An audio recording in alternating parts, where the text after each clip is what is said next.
हाय everyone. So हमारी problem statement है stock span problem. इस क्वेश्चन में हमें क्या दे रखा है? इस क्वेश्चन में हमें एक फाइनेंशियल प्रॉब्लम दी है। क्वेश्चन ऐसा कह रहा है कि the stock span problem is a financial problem where we have a series of and daily prices quotes for a stock and we need to calculate the span for stock prices for all end days। जितने भी हमें and days दे रखे हैं, जितने भी हमें दिन दे रखे हैं, जिनका हमें रोज का कुछ किसी भी पर्टिकुलर चीज का प्राइस दे रखा है, उन सारे प्राइसेस का हमें स्टॉक स्पैन निकालना है। और स्पैन होता क्या है फिर? तो स्पैन एस आई क्या होता है? The stock price on a given day I is defined as the maximum number of consecutive days just before the given day for which the price of the stock on the current day is less than or equal to the price on the given day। इस बात का क्या मतलब हुआ? जैसे मेरे पास ये price दे रखे हैं 7 डेज के, एक एरे दे दिया मुझे क्वेश्चन में, और एरे में हमारे टोटल एलिमेंट्स है 7, और वो एलिमेंट्स क्या क्या हैं? वो एलिमेंट है 100, 80, 60, 70, 60, 75 एंड 85। ऐसे 7 हमारे पास प्राइजेस दे रखे हैं। मान लेते हैं कि ये गोल्ड के प्राइस है, तो गोल्ड का प्राइस था पहले दिन 100 रुपये, अगले दिन 80 रुपये, उससे अगले दिन 60, फिर 70, फिर 60, फिर 70, 75, फिर 85। और उसका फिर हमारा स्पैन क्या निकला हर एक दिन का? जैसे यहाँ पे कहा है कि डेली प्राइस के एन डेज के ही स्पैन निकलेंगे। तो हमारा अगर गिवन एरे 7 है, तो जो हमारा रिजल्टेंट एरे होगा, जो हम आउटपुट एरे देंगे अपना आंसर, वो भी 7 ही उसमें एलिमेंट्स होंगे। और उसका स्पैन आ रहा है 10, 100 के लिए आ रहा है स्पैन 1, 80 के लिए स्पैन आ रहा है 1, 60 के लिए भी 1 आ रहा है, 70 के लिए आ रहा है 2, 60 के लिए आ रहा है 1, 75 के लिए 4 और 85 के लिए 6। ये कैसे आ रहा है? 85 को देखते हैं, 75 को देखते हैं। 75 का स्पैन है 4। अब क्वेश्चन में कहा है कि जो करंट डे है उससे प्रीवियस जो दिन थे, जैसे कि 60, 70, 60, तो ये जो दिन थे 75 से पहले, इन तीनों दिन जो प्राइस है ना, वो 75 से कम है। हमें क्वेश्चन में यही कह रखा है कि the maximum number of days of the given period of stock जहाँ पे current day is less than or equal to the price on the given day. जैसे कि 75 गिवन डे है, तो 75 से कम प्राइस है 3 दिन पहले, मतलब 60, 70, 60 कंटिन्यूसली कम प्राइस चल रहा था आज के दिन से। लेकिन 80 जो है तब ज़्यादा प्राइस चल रहा था आज के दिन से, तो 80 को नहीं इंक्लूड करेंगे, सिर्फ इन 3 दिनों को इंक्लूड करेंगे। तो कंटिन्यूसली हमारा जो प्राइस था गोल्ड का, वो पिछले 3 दिन कम चल रहा था आज से। और क्वेश्चन में ये भी कहा है कि less than or equal to, तो less than or equal to का क्या मतलब हुआ कि हमें आज का प्राइस भी इंक्लूड करना है। तो 75 खुद के इक्वल तो है, तो it is the maximum number of continuous days. तो नंबर ऑफ डेज कितने हो गए? नंबर ऑफ डेज टोटल हो गए 4। कैसे? एक तो 75 खुद के इक्वल है, और उससे प्रीवियस जो एलिमेंट थे 60 और 70 और 60, ये उससे कम थे, 75 से कम थे, और ये कितने थे? 3। अब हम जब 80 पे चेक करेंगे तो क्या हो जाएगा? 80 हो जाएगा 75 से ज़्यादा, तो हम उसको इंक्लूड नहीं करेंगे और हम कहेंगे कि 75 का स्पैन है 4। इसीलिए जो 100 है उसका स्पैन 1 है, क्योंकि 100 खुद के इक्वल है और 100 से पहले कोई डे है ही नहीं, तो उसका स्पैन है 1।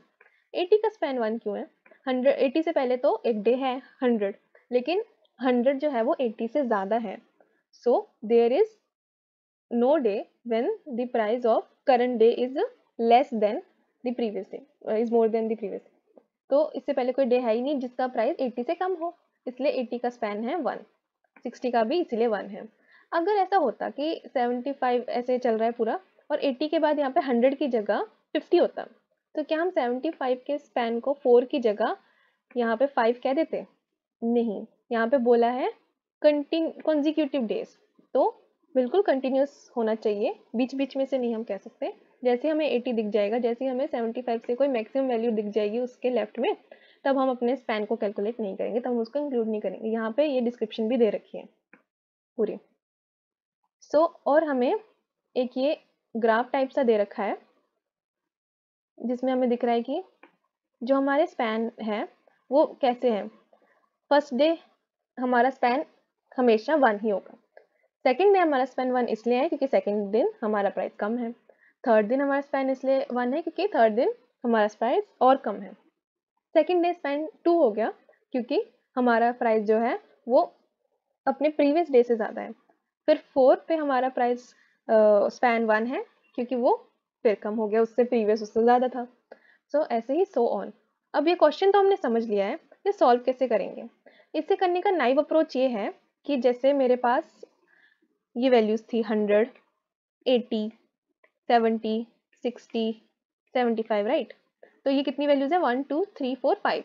बस 5 दिन का डाटा दे रखा है, 5 दिन के प्राइसेस दे रखे हैं एज एन एरे, तो इंडेक्स 0 होगा यहाँ पे। तो नाइव अप्रोच में मैं क्या कर सकती हूँ, ब्रूट फोर्स में, मतलब सबसे जो बेसिक अप्रोच कोई भी सोचेगा जिसने एरे पढ़ा होगा, वो अप्रोच सोचेगा कि एक काम करते हैं, एरे को ट्रेवर्स कर लेते हैं। हम पहले 100 के लिए स्पैन कैलकुलेट करेंगे, फिर 80 के लिए करेंगे, फिर 70, फिर 60, फिर 75 के लिए जैसे स्पैन कैलकुलेट होगा हमारा आंसर खत्म। तो इसके लिए स्पैन कैलकुलेट होगा, आउटपुट आएगा इसका 100 का क्या आएगा 1, 80 का आएगा 1, 70 से बड़ा कोई है नहीं 1, 60 से बड़ा 70 से बड़े हैं, छोटा ढूंढना है हमें 60 नो, एंड 75 खुद के इक्वल है और 60 से बड़ा है तो 2, और 70 भी है तो 3 आएगा यहाँ पे, ठीक है। और 80 जो है 75 से बड़ा है तो वो इंक्लूड नहीं होगा। स्पैन हमारा आ गया 1 1 1 1 एंड 3, ये आउटपुट आ गया।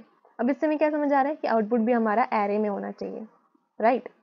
तो हमें एक रिजल्टेंट एरे बनाना पड़ेगा अपने कोड में। तो जावा या सी प्लस प्लस दोनों में एरे कैसे बनता है, एक हम इंट आंसर नाम देते हैं एरे को और उसे बना लेते हैं न्यू इंट। उसका कितना होगा, उसकी लेंथ होगी जितना हमारे क्वेश्चन में लेंथ है। तो हमें क्वेश्चन में लेंथ एरे की n दे रखी होगी 5 यहाँ पे इस केस में, तो इसकी भी 5 होगी मेरे यहाँ पे इस पर्टिकुलर इनपुट के लिए।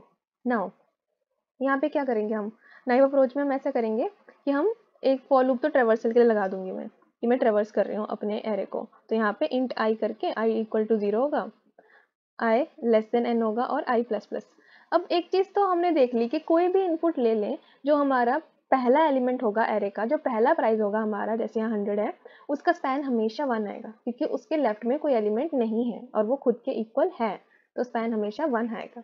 तो क्यों ना हम अपना फॉर लूप 1 से शुरू करें और आंसर में अपने फर्स्ट इंडेक्स पे 0 इंडेक्स पे पहले ही 1 रख लें, है ना। तो यहाँ आई मेरा 1 से शुरू होगा।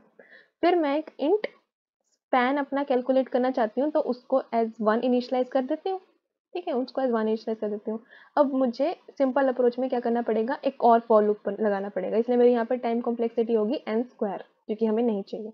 तो यहाँ पे होगा i -1, क्यों, क्योंकि मेरे पास जो है उसका मैंने स्पैन पहले से ही अभी 1 इनिशियलाइज कर दिया है, और मैं 80 का देखूंगी तो 80 से प्रीवियस को चेक करना चाहती हूँ मैं, तो j मैं लूंगी as i-1 which is 0 for first traversal, तो ये आ जाएगा। फिर मैं j को कब तक चलाऊंगी, जब तक मैं एरे के लास्ट में नहीं पहुंच जाती या फिर मुझे कोई ऐसा एलिमेंट नहीं मिल जाता जो कि मेरे करंट एलिमेंट से बड़ा है। जैसे 75 के केस में था, 80 जैसे ही बड़ा हमें एलिमेंट मिल गया तब हम क्या करेंगे, तब अपने स्पैम को इंक्रीमेंट नहीं करेंगे। तो यहाँ मैं बेसिकली इस फॉर लूप में अपने स्पैन को इंक्रीमेंट कर रही हूँ बाय 1, यानी कि यहाँ पे मैं span equal to span plus 1 कर रही हूँ। ओके, तो ऐसे मेरा आंसर आ जाएगा। बहुत सिंपली, इसको समझना बहुत सिंपल है। यहाँ पे क्या होगा कि जो सबसे पहले मेरा जब फॉर लूप शुरू होगा तो मेरा आई होगा 0 और मैं देखूंगी 100 है, अच्छा आई 100 का तो मैंने कर लिया ना, आई होगा मेरा 1, और मैं 80 के लिए पहले मेरा जो स्पैन है वो होगा 1, और 80 के लिए मैं प्रीवियस को j-1 पे चेक करूंगी, यानी कि a 0 पे चेक करूंगी, j-1 इज 0, कि क्या ये बड़ा तो नहीं है 80 से। तो अगर ये 80 से बड़ा है तो फिर तो हम लूप में जाएंगे ही नहीं, हम लूप में जाएंगे नहीं तो हम प्रिंट कर देंगे, या हम अपने एरे में जो है आंसर एरे में कोई भी यहाँ पे वेरिएबल ले लो a++, उसमें हम डाल देंगे स्पैन की वैल्यू एज 1, आगे भी यही होगा। फिर लास्ट वाला केस है जिसमें जो ये हमारा लूप है वो इस्तेमाल होगा, तब ये लूप में जाएगा और ये दोनों कंडीशन फुलफिल होगी और ये 2 बार इंक्रीमेंट होगा।